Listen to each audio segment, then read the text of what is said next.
السلام علیکم ورحمۃ اللہ وبرکاتہ۔ عزیز طلباء، امید کرتا ہوں کہ آپ سب خیر و عافیت سے ہوں گے۔ آج انشاءاللہ العزیز ہم حدیث نمبر 4 پڑھیں گے۔ آپ صلی اللہ علیہ وسلم کا ارشاد ہے کہ لا یؤمن احدکم حتی یحب لاخیہ ما یحب لنفسہ۔ لا یؤمن احدکم حتی یحب لاخیہ ما یحب لنفسہ۔ کیا فرمایا؟ لا یؤمن، وہ ایماندار نہیں ہو سکتا، وہ مومن نہیں ہو سکتا۔ احدکم لفظی ترجمہ دیکھ لیں۔ لا یؤمن، وہ مومن نہیں ہو سکتا، وہ ایمان والا نہیں ہو سکتا، وہ ایماندار نہیں ہو سکتا۔ احدکم، تم میں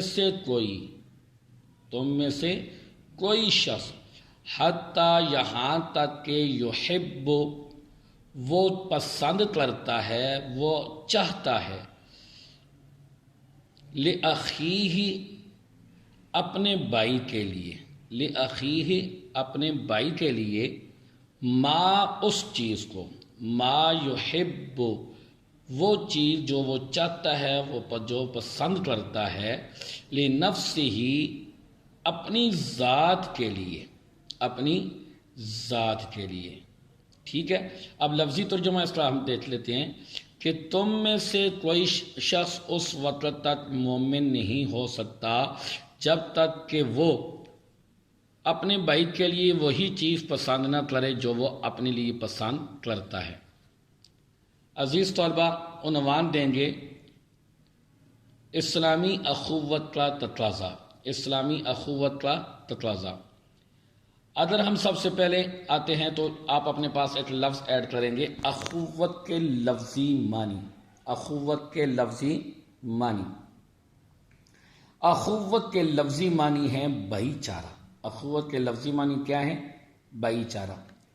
اب اس کی اصطلاحی تعریف بھی آپ اپنے پاس لکھیں گے کہ بھائی اخوت کا معنی بھائی چارہ، امت مسلمہ کے افراد کے ساتھ محبت اور پیار کی لڑی میں پروئے ہوئے اخوت کا رشتہ قائم ہوا، اور اس رشتے نے ملت اسلامیہ کے تمام افراد کو ایک جسم کی طرح بنا دی، اور ان کے درمیان رحم، شفقت، محبت، دلی خیرخواہی اور صلح صفائی کی اعلیٰ صفات پیدا کر دی۔ اب اس حدیث کریمہ کی تشریح مندرجہ ذیل کہ اسلامی بنیادی طور پر اخوت اور بھائی چارے کا مذہب ہے۔ اسلام ہمیشہ اس بات کا داعی رہا ہے کہ کسی وقت اور موقع پر اخوت کو اپنے ہاتھ سے نہ جانے دیا جائے، بلکہ اس کی رعایت رکھی جائے، اور یہ ایک انتہائی اہم چیز ہے۔ یہاں تک کہ اللہ تعالیٰ نے خود قرآن مجید میں کئی جگہوں پر ارشاد فرمایا۔ کیا فرمایا؟ کہ بھائی اور یاد کرو اللہ کی، یہ پوائنٹ 1 آ جائے گا بیٹا، آپ کے پاس پوائنٹ 1 آ جائے گا، ٹھیک ہے؟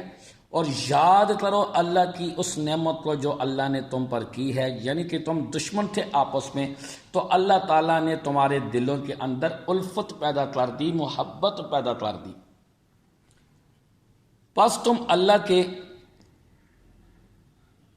اس احسان کو یاد کرو کہ اس نے تمہیں آپس میں بھائی بھائی بنا دیا، یعنی اللہ تعالیٰ نے صدیوں کی دشمنی ان کے دلوں سے نکال کر اسلام اور حضور کی برکت سے بھائی بھائی بنایا، اور ایسی دوستی قائم کر دی جس سے دشمن دیکھ کر مرعوب ہو گئے، اور یہ اتنی بڑی نعمت کہ زمین کا سارا مال خرچ کر کے بھی نہیں آ سکتی تھی۔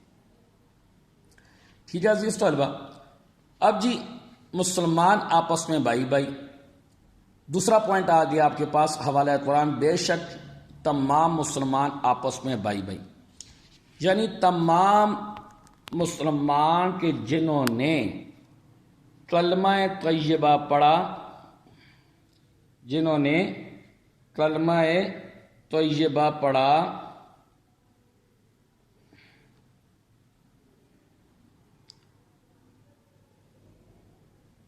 اور دل سے اس کی روح کو قبول کیا، دل سے اس کی روح کو قبول کیا، یعنی اللہ تعالیٰ کو معبود برحق مانا اور رسول اللہ کو اللہ کا آخری پیغمبر، تو اسی بنیاد پر سارے لوگ آپس میں کیا بن گئے؟ بھائی بھائی۔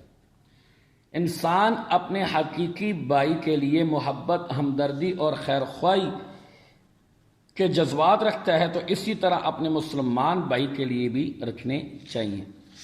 نیکسٹ ایڈنٹ آپ کی بن جائے گی،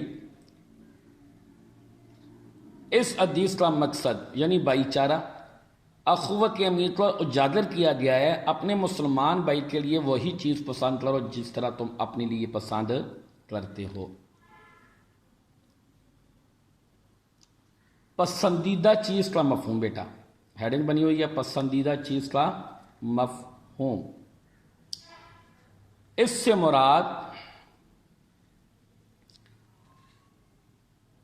سے مراد دنیا اور آخرت کی بھلائی ہے، یعنی آگے یہ مفہوم بیان کرنا ہے کہ دنیا اور آخرت کی بھلائی کا تعلق کن چیزوں سے ہے۔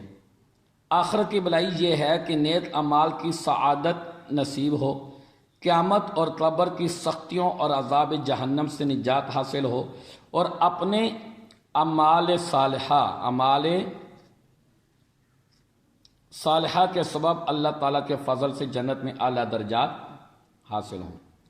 دنیا کی بھلائی، اب دنیا کی بھلائی کیا ہے کہ عزت و آبرو، نیک نامی، خوشحال زندگی، مال و دولت اور دنیا میں سکون ہو، اچھے اخلاق اور اچھے کردار،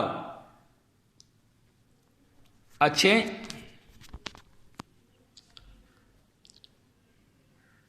اخلاق و کردار کے حامل اہل خانہ اور صالح فرما بردار اور افراد ہوں، نیک اور لا کی نعمت ملے جو آخرت کی بھلائی کا وسیلہ بنے۔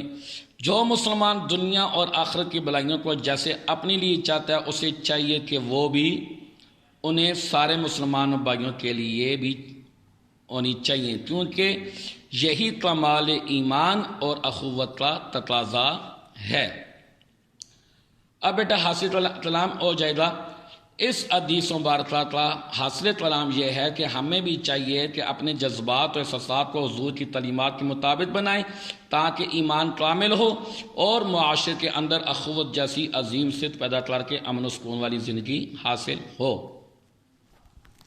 بیٹا یہ تو ہوگی حدیث۔ اب اس کی مختصر انداز میں آپ کو تشریح بتا دیتا ہوں کہ دیکھو، اللہ تعالیٰ کے نبی علیہ الصلوۃ والسلام نے مسلمانوں کو ایک جسم کی مانند قرار دیا ہے، ایک جسم کی مانند قرار دیا ہے کہ سارے مسلمان ایک جسم کی طرح ہیں، کہ اگر اس کی آنکھ بھی تکلیف ہوتی ہے تو سارے جسم کو تکلیف ہوتی ہے، اور اگر سر دکھتا ہے تو سارا جسم دکھتا ہے۔ اسی طرح مسلمانوں کی مثال ایک عمارت یا دیوار جیسی بھی آپ سے سن دی کہ جس کی ایک اینٹ دوسری اینٹ کو مضبوط کرتی ہے۔ عزیز طلبہ، تو مسلمان کا بھائی ہے، وہ نہ تو اس پر ظلم کرتا ہے، نہ اسے بے وقت ضرورت تنہا چھوڑتا ہے، نہ اسے حقارت کی نظر سے دیکھتا ہے۔ مسلمان کا سب کچھ ایک دوسرے کے لیے، مسلمان کے لیے لائق احترام ہے، اس کا خون، اس کا مال اور اس کی عزت و ناموس بھی۔ عزیز طلبہ، نبی علیہ الصلوۃ والسلام نے، اگر ہم ان کی بہترین مثال دیکھتے ہیں مواقعات مدینہ میں ہمیں نظر آتی ہے کہ نبی علیہ الصلوۃ والسلام نے مہاجرین اور انصار کو آپس میں بھائی بھائی بنا دیا، اور صحابہ نے بھی اخوت کے اس رشتے کو خونی رشتے سے بڑھ کر آگے چلایا، یہاں تک کہ اگر اس کی مثال دیکھی جائے تو ایک صحابی کو کسی نے بھونی ہوئی سیری بھیجی تو انہوں نے یہ خیال کیا میرا فلاں بھائی زیادہ ضرورت مند ہے، بہتر ہے کہ اس کو بھیج دی جائے، اور جب اس کے پاس بھیجی گئی تو اس نے کہا کہ بھائی میرا دوسرا بھائی مستحق ہے، اس کو دے دی جائے۔ اس طرح یہ سیری جو ہے کئی ہاتھوں سے ہوتی ہے، پھر اسی مسلمان کے پاس آ گئی۔ یہ تھا درد، یہ تھی محبت صحابہ کی آپس میں، رحماء بینہم، ایک دوسرے کے لیے درد رکھنا، ایک دوسرے کے لیے۔ آج ہمارا کیا ہے؟ ہم کہتے ہیں بھائی یہ میرے پاس آ جائے، دوسرا جہنم میں جائے، ادھر ہاتھ مارے ادھر ہاتھ مارے، یہ کیا وہ کیا، اپنے آجی نفس کو جو ہے وہ بیچ ڈالا، سب کچھ، لیکن دوسرا مسلمان بھائی تکلیف کے اندر مبتلا ہے تو اس کی تکلیف کو دیکھ کے ہم مزید خوش ہوتے ہیں۔ تو آج کی یہ حدیث ہمیں اس بات کی دعوت دیتی ہے کہ جب تک کوئی شخص اپنے لیے جو چیز پسند کرتا ہے اپنے بھائی کے لیے نہیں کرتا تو وہ مومن نہیں ہو سکتا۔ تو عزیز طلبہ، اللہ تعالیٰ سے دعا ہے کہ اللہ تعالیٰ ہمیں اپنے مسلمان بھائیوں کی محبت ہمارے دلوں کے اندر پیدا فرمائے، اور جو ہمارے دلوں کے اندر ہمارے بھائیوں کے لیے، دوستوں کے لیے نفرت اور حسد اور قدرت بری ہوئی ہے، اللہ تعالیٰ اس سے ہماری حفاظت فرمائے۔ امید ہے یہ حدیث آپ کو سمجھ میں آ گئی ہوگی۔ اپنا خیال رکھیے گا۔ السلام علیکم ورحمۃ اللہ وبرکاتہ۔